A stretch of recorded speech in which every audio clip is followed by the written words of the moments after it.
Bien, muy buenos días queridos y queridas estudiantes del curso de Antropología Cristiana. Me es muy grato reencontrarme con ustedes después de haber pasado la Semana Santa. Les deseo a cada una y a cada uno una muy feliz Pascua. Con la mayoría de ustedes ya me he comunicado expresándoles ante todo una disculpa producto de una tardanza. Con algunos todavía estoy pendiente. Una tardanza en la respuesta de mis correos.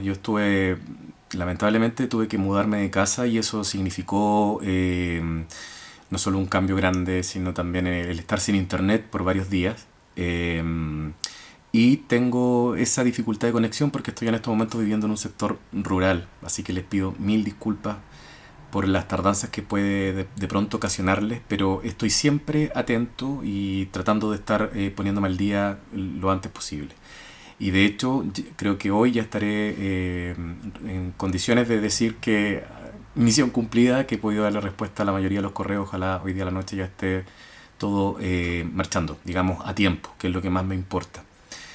En cuanto a algunas inquietudes que me han hecho llegar, y algunas ya las he respondido por mensaje de audio, a veces me sale más fácil enviarle a los correos que ustedes también me envían a través del aula virtual. Ya saben que la entrevista es para la próxima semana. Ante algunas inquietudes, refuerzo algunos elementos que creo que son importantes. La entrevista está basada en lo que aparece en el mismo manual que ustedes tienen a disposición de manera virtual. Son las mismas preguntas. Ideal es encontrar a alguien que cumpla los requisitos de ojalá haber pasado por la niñez, por la adolescencia, juventud y adultez, de manera de corroborar algo que ustedes ya intuyeron en los trabajos que la mayoría con absoluta dedicación y con mucha fineza lo supieron hacer, que es dar cuenta de que el sentido de la vida es transitorio, es mutable y que va a depender mucho de quiénes somos hoy a cada momento, ¿no? ¿Qué estoy siendo en este momento? Por lo tanto, es interesante que ojalá esa perspectiva la pudiesen recoger de alguien adulto. Ya algunos me han hecho llegar a entrevistas de personas de 70, 83 años incluso. Muy bien, ahí va a haber un excelente material que se puede entregar. Lo otro es que les solicito que ojalá podamos fortalecer cada vez más el aula, vale decir, comunicarnos a través de ella, obviando esta demora transitoria que yo he tenido en responder los correos. A partir de hoy y de la próxima semana, en verdad, vamos a estar bastante conectados. Yo estaré procurando estar en los momentos de las clases, como lo hice hoy día, que estuve pendiente del curso de la mañana, algunos correos. No hubo mucho movimiento, pero esperemos entonces que esto se vaya concretando y nos vayamos entonces comunicando a través de este medio, ¿no? Del aula.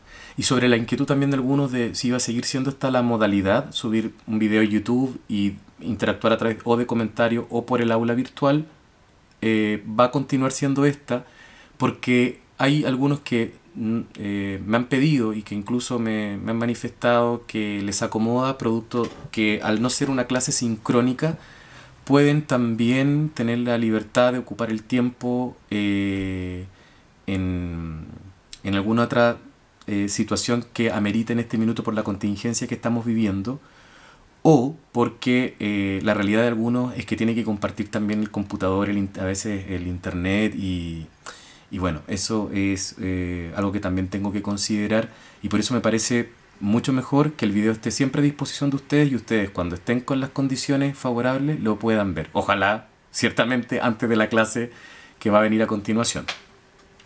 Bien, hoy día nosotros, siguiendo con el manual, vamos entonces estamos en la cuarta sesión, que se titula Las experiencias existenciales fundamentales de la persona humana. Nosotros ya hemos avanzado, hemos dado pasos bien interesantes, sobre todo a través de las actividades eh, y de la reflexión y del intercambio mutuo, que yo también he tratado de potenciar a través de los correos, haciéndoles ver algunas ideas que también me parece interesante destacar. Hemos visto a partir de la sesión anterior cómo la pregunta por la muerte, la vida y la convivencia son dinamizantes en la experiencia humana. Vale decir, hacen que la persona avance y vaya descubriendo de alguna manera nuevos horizontes.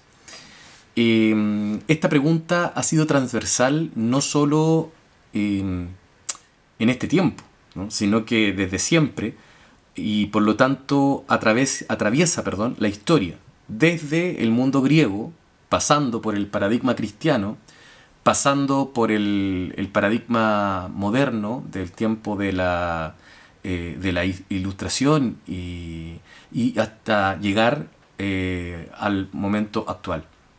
Entonces, estas 4 etapas en esta sesión se pretenden mirar un poco a través de ciertos autores clásicos que son para nosotros un referente en cuanto al paradigma cultural que también se ha creado en torno al aporte o al pensamiento que ellos elaboraron.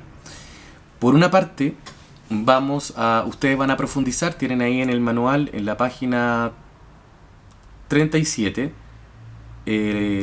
una reflexión muy breve, ¿ya? Me parece que es bastante breve, en relación a la cosmovisión o la visión antropológica del ser humano desde la cultura griega. Fundamentalmente desde el aporte que hace Aristóteles cuando define al ser humano como un zoon politikon, que vale decir un hombre político. El ser humano, la persona humana, es un ser político. También dirá, que no es también una afirmación menos interesante, que el ser humano es un ser racional, dotado de cuerpo y alma.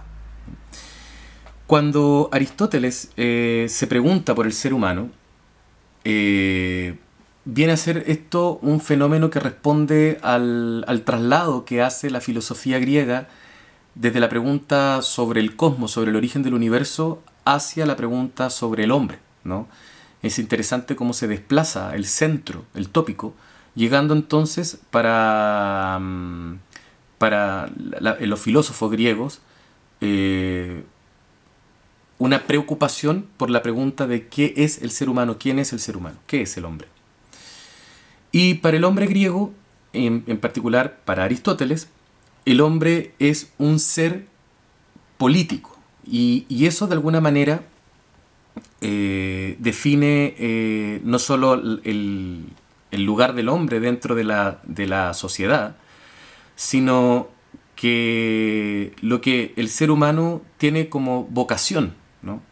¿Para qué está hecho? ¿Para qué existe? Ahora, a mí me parece interesante cuando Aristóteles también influye mucho en el campo cristiano, vamos a verlo cuando pasemos a la segunda parte, pero cómo Aristóteles al definir al ser humano como un animal político, lo que está señalando de fondo es que el ser humano es un animal social, ¿no? Y a la vez racional. Se ve de alguna forma movido por buscar algo que sea tanto en beneficio propio como del todo, ¿no? De la polis, de la ciudad. Por eso es un ser político, porque el ser humano está en relación. Aquí esto es interesante porque es una de las cosas que Ventue también desarrolla bastante, ¿no? El aspecto de la convivencia del ser humano. El ser humano, al decir que es un ser político, estamos diciendo que es un ser para la convivencia, para entrar en relación con otros. Y que por lo tanto, esa relación con el otro implica un ethos, un comportamiento, una forma de desenvolverme. Y es aquí que yo lo engarzo con un elemento que me parece interesante, porque cuando hablamos del beneficio o cuando hablamos del bien que persigue el ser humano como hombre político, como ser político, a través de una ética determinada, lo que hablamos como fin es la felicidad. Y eso ustedes lo desarrollan muy bien en muchos de los informes que me enviaron. Es la felicidad. El ser humano busca, de alguna forma, el ser pleno, el ser feliz. Vamos a ver qué se entiende por ser feliz. Yo les voy a sumar ahora escribí un paper en estos días, en verdad lo retomé de un paper anterior que había escrito en algún momento, y escribí 3 que les voy a subir para que ustedes los puedan leer. Les va a ayudar a complementar esta sesión. y de alguna manera tómenlo como un insumo necesario para la actividad que les voy a pedir que desarrollen. No, que no me la envíen, por favor, no se preocupen de enviarla, pero sí desarrollenla, porque es un insumo fundamental para la síntesis final del curso. Háganlo ahora, para no hacerlo al final, ¿no? Ya les voy a decir, no se preocupen. Entonces, el telos de la política, el fin de la política, y por lo tanto el fin del hombre, es la felicidad que se traduce en el bienestar comunitario. Y eso es muy interesante en cuanto a la perspectiva que desarrolla Aristóteles sobre qué se entiende por el ser humano. Porque claro, una forma es mirarlo desde su constitutivo, ¿no? Una manera muy simple puede ser verlo como también se define de modo clásico, ¿no? El ser está compuesto de cuerpo y alma, ¿no? Pero Aristóteles también define el ser humano desde las virtudes, ¿no? Y eso es interesante, ¿no? Entonces, entre comillas, no entre comillas, tarea, lean el artículo, es muy breve, es corto, es un comentario que hago sobre la ética Nicómaco para que ustedes puedan leerlo y les va a ampliar bastante esto de cómo Aristóteles identifica la felicidad con las virtudes, cómo el ser humano también es un ser ético. Y que al decir que es racional es que en el fondo estamos diciendo que desarrolla un fin dentro de la comunidad, ¿no? Eso, ¿ya? Eso con respecto a Aristóteles, que como les digo lo complemento con lo que ya les he escrito para que ustedes lo puedan ahí leer. Por lo tanto, lean la página completa, la página 37. Luego tenemos en la página 38 un extracto muy breve sobre la visión de la persona humana desde el horizonte cristiano. Yo ya les he mencionado que cuando hablamos de la persona humana desde el cristianismo, decimos que el ser humano es la imagen y semejanza de Dios, es la imagen viva de Dios. Aquí citan a San Agustín. Yo también preparé un paper con respecto a San Agustín, que el Eicridion. Es otro libro, ¿no? Pero ustedes ahí lo van a poder profundizar. Y que tiene que ver con esto, ¿no? Con la visión del hombre, que es el hombre. Me hubiese gustado más haberles compartido a San Ireneo, ¿no? Así que les sugiero que, como modo personal, ustedes puedan ahí leer a San Ireneo de Lyon, que es un santo, un filósofo y también teólogo cristiano de la iglesia primitiva, del cristianismo primitivo, que él define el ser humano de una manera muy bonita. Él dice, la gloria de Dios es el hombre vivo, ¿no? Más la vida del hombre es contemplar a Dios. Cada persona, al fondo, tiene el deseo de una vida plena. Y cuando dice San Ireneo que la gloria de Dios es el hombre vivo, ¿no? Lo que está refiriéndose es que Dios alcanza su culmen, alcanza su punto más alto cuando su criatura, que es su imagen y semejanza, adquiere una dignidad que es intransable y que Él se la ha dado como inherente. Cuando la criatura alcanza la dignidad que su creador le ha dado, y esta, ambos, son uno. Eso es muy bonito dentro de la antropología cristiana. Y San Agustín también da un poco con esto, ¿no? Habla de la inhabitación de Dios en el ser humano, en el creyente, al punto que Dios habita en mí y yo estoy en Dios, ¿no? Por lo tanto, Dios no es algo que está fuera. San Agustín tiene una frase que se le atribuyen, y bueno, está en su obra en verdad, no es que se le atribuyan. Dice, tanto te amé, hermosura tan antigua como nueva. Te buscaba fuera, mas tú estabas dentro. Y eso es muy clave para entender algo antropológico. Dios y el ser humano están íntimamente ligados, al punto que el ser humano, al alcanzar su plenitud, será como Dios, será en Dios. Este Dios invisible solo se visibiliza cuando tomamos conciencia de que habita en uno. Y por lo tanto, si tomo conciencia que Dios habita en mí, todos son imagen, todos son Dios, en definitiva, ¿no? Esto no es panteísmo, Estamos hablando de una condición óntica del ser, no estamos hablando de... Estamos hablando de una condición del ser. Bueno, lean también entonces San Agustín, el documento que les preparé, ¿no? Ahí ustedes lo van a poder profundizar también. Y finalmente vamos a pasar al aporte moderno, que viene de la mano de Immanuel Kant. A mí me encanta contar esta anécdota de Kant, pero dicen que cuando Kant caminaba por las calles de su pueblo, la gente sabía qué hora exacta era, ¿no? Por ejemplo, sabía que éramos las 3 de la tarde porque Kant cruzaba siempre a las 3 de la tarde un puente. O caminaba por tal lugar, a las 5 de la tarde, acaba de pasar Kant. Eso es para decir un poco lo riguroso que es. Y por ese rigor es que él es el representante de una época tan brillante como lo es el racionalismo ilustrado, ¿no? Hay un desplazamiento, ya no se explica todo desde el patrón o paradigma de la fe, pasamos a explicárnoslo desde la razón, desde aquello que se puede verificar o desde aquello que se puede pensar, reflexionar. Y pasamos entonces del yo cartesiano, pienso, luego existo, ¿no?, a una pregunta que de alguna manera viene a traer Immanuel Kant, ¿no? ¿Dónde están los límites y las posibilidades de mi conocimiento? Y cómo la racionalidad viene de la mano de la emancipación o la autonomía del ser humano, ¿no? Por lo tanto, el ser humano aparece como, está bien, como un ser racional, como un ser que aspira a su trascendencia, pero también como un ser libre.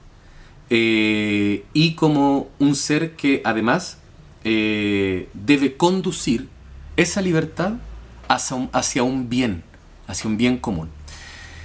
Les preparé también un documento con respecto a fundamentos de la metafísica y de las costumbres, que también se los voy a subir para que ustedes lo puedan leer. Y entonces, con estos 3 documentos, más lo que ustedes van a leer acá, ¿ya?, obviamente van a leer también a lo que Joseph Ratzinger dice en la página 39, pero de ahí se van a ir a la imagen del hombre de Vitruvio, que es una imagen clásica, ¿no es cierto?, donde aparecen una serie de conceptos o formas de definir al hombre, desde filósofos, pensadores, libros clásicos como la Biblia, escritores, etcétera, hasta van a pasar por ahí, van a mirar ese cuadrito, pero a mí me interesa que trabajen hoy de forma individual o grupal, pero que lo guarden como insumo, las páginas 42 y la página 43, disculpen, la página 43 y la página 44. Esas 2 páginas solamente van a trabajar. Esa es la actividad consignada para la sesión de hoy día. Si hubiésemos estado en clases, trabajaríamos en conjunto a ello. Por lo tanto, si hay dudas y preguntas, háganmelo a través del aula. Evitemos ya el correo personal, trabajemos solo con el aula.